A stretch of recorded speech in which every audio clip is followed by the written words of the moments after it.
Hello everybody, my name is Sang-Hwa Lee. I'm the professor of Handong Global University. I'm teaching the students at the School of Global Entrepreneurship and ICT. Today I want to talk about SWOT analysis in relation to the building the business strategies.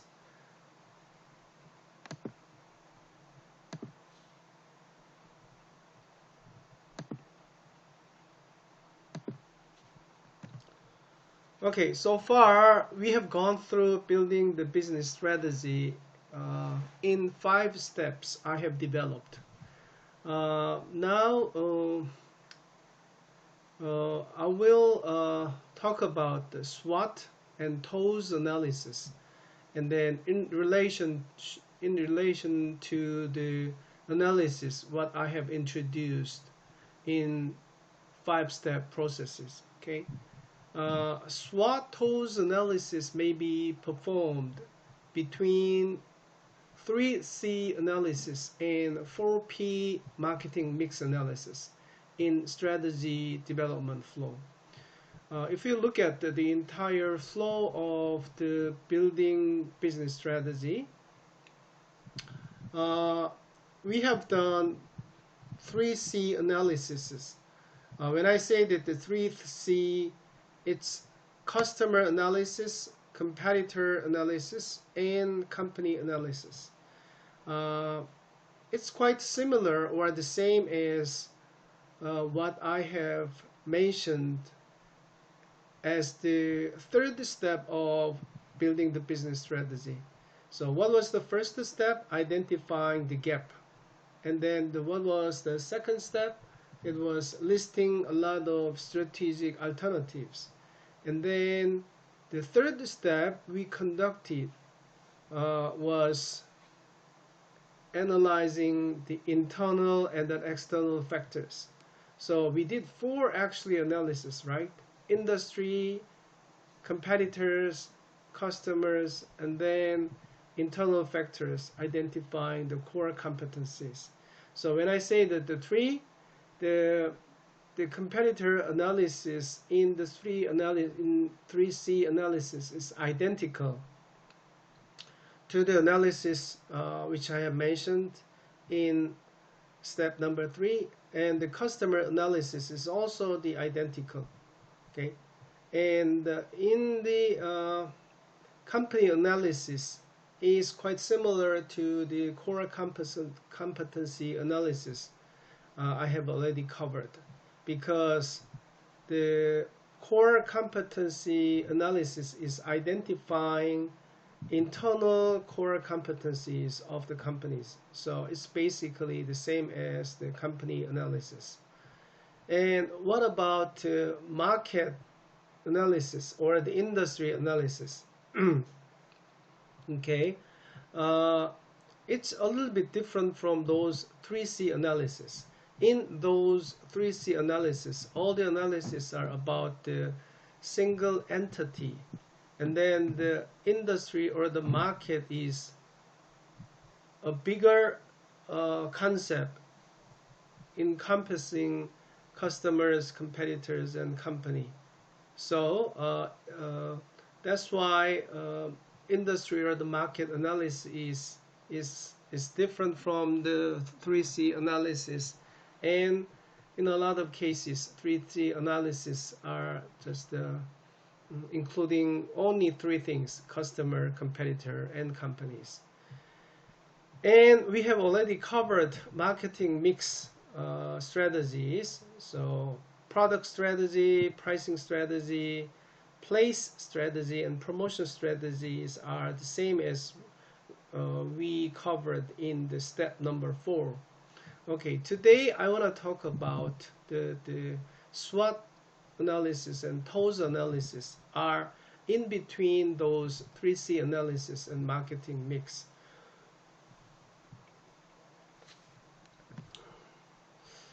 The purpose of SWOT analysis is to assess the objective situation of the company from the external and internal environments perspectives.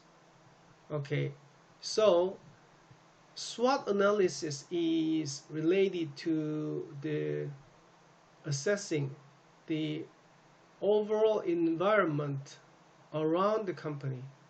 So that includes external environment and also internal environment. So if you look at the external environment analysis, those are quite similar, or those are including both past analysis and market analysis.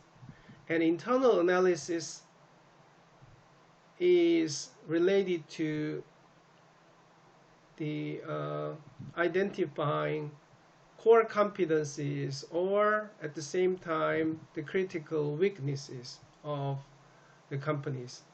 Okay.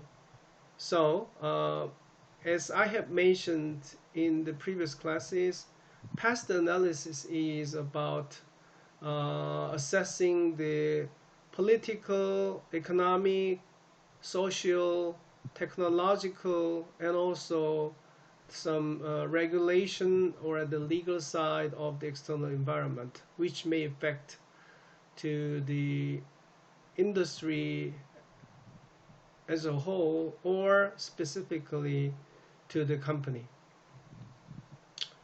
And according to the SWOT analysis, they divided those external factors as opportunities and threats. Opportunities are the good news to us, and then threats are bad news to us.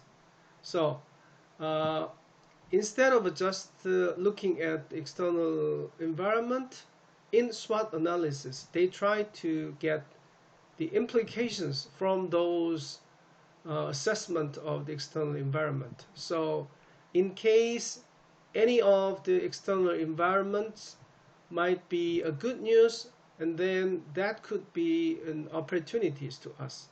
And if the external environment factor might be a bad news to a certain company, and then we can categorize it into the threats to us. And also in assessing the internal environmental factors, in SWOT analysis, they divided the environmental factors into two groups. If the internal environment might affect as a good news to the company in building the business strategy, and then we categorize it as our strengths. And if any of the internal environment around us might be negatively impacting our company in building the business strategy, and then we may categorize it as our weaknesses. So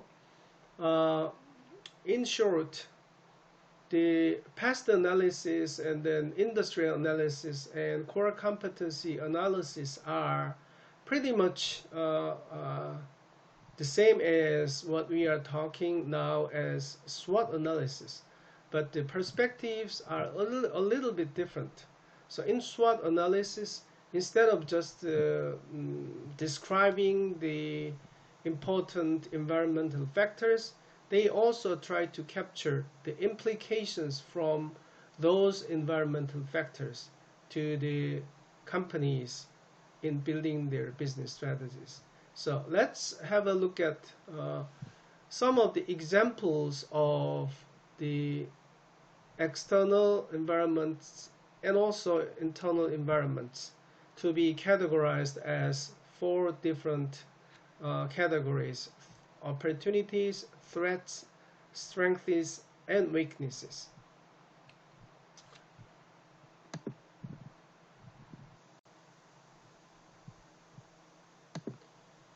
First, look at the examples of the opportunities. The presence of additional customer groups or new markets.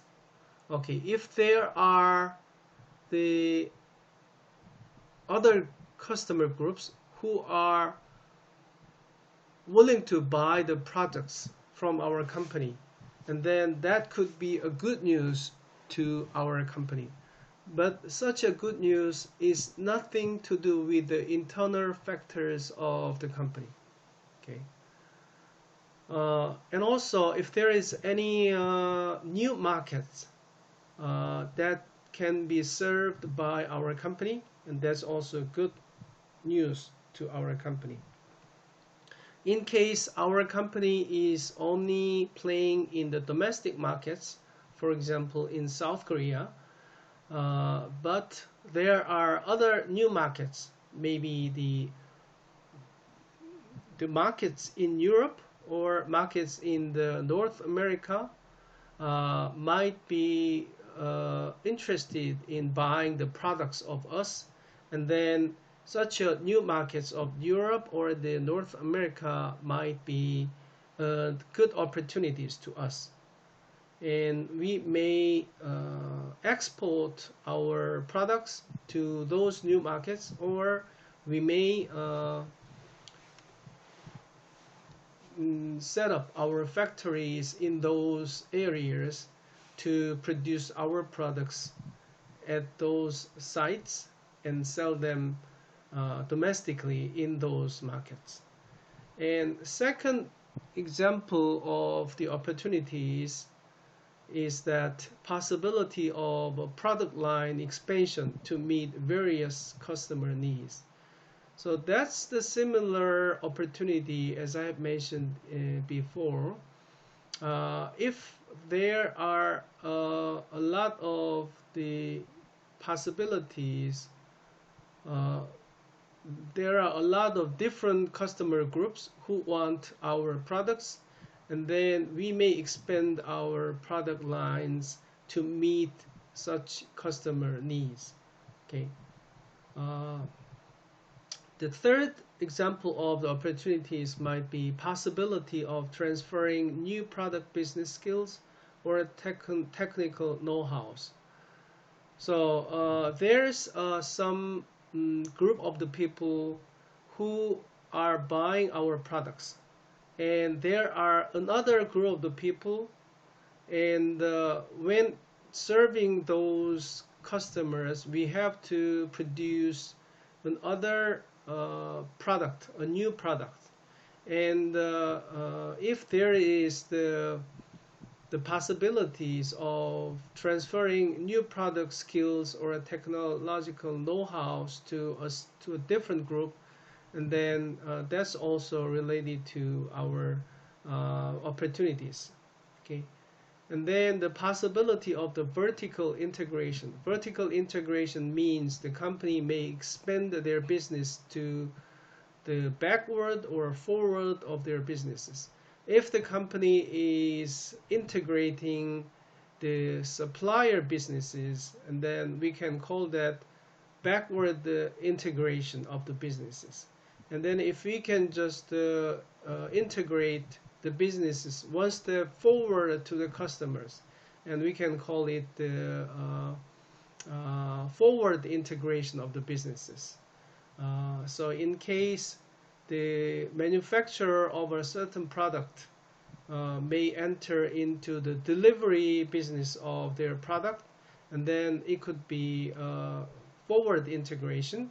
And if the manufacturer of the certain product may merge the supplier of the raw materials, and then we can call it the backward integration. Both backward and forward integration is called the vertical integration. So in the market, if there is a possibility of such integration, and that's a good news to a certain company, so we can call them the opportunities. Another example of the opportunities are opportunities we mentioned here is lower trade barriers in major overseas markets. So it's related to the regulation factors. So it's a part of the past. Maybe it's the fifth element of the past analysis. It's related to regulation and legal side of the external environment. If the trade barriers in major overseas markets are lowered, and then it gives a good news for a company to export their products to those overseas markets. Next opportunity example is a significant increase in market demand. Okay, definitely if there is a strong market demand, and if there is an increase in such a strong market demand, that's a good sign. So we can call it opportunities. Where does such a significant increase in market demand come from? That depends on a lot of different factors. In the previous class, I mentioned that in the sociological factor, the one person household has been increasing, and 3 to 4 member households are decreasing. So that may create a certain strong demand in markets. So in that case, a lot of one person household may use the convenience store nearby instead of going to the discount store after driving long hours.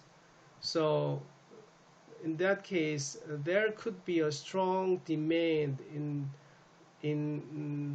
for the goods in the convenience store. So that's a good news. Opportunities to the convenience.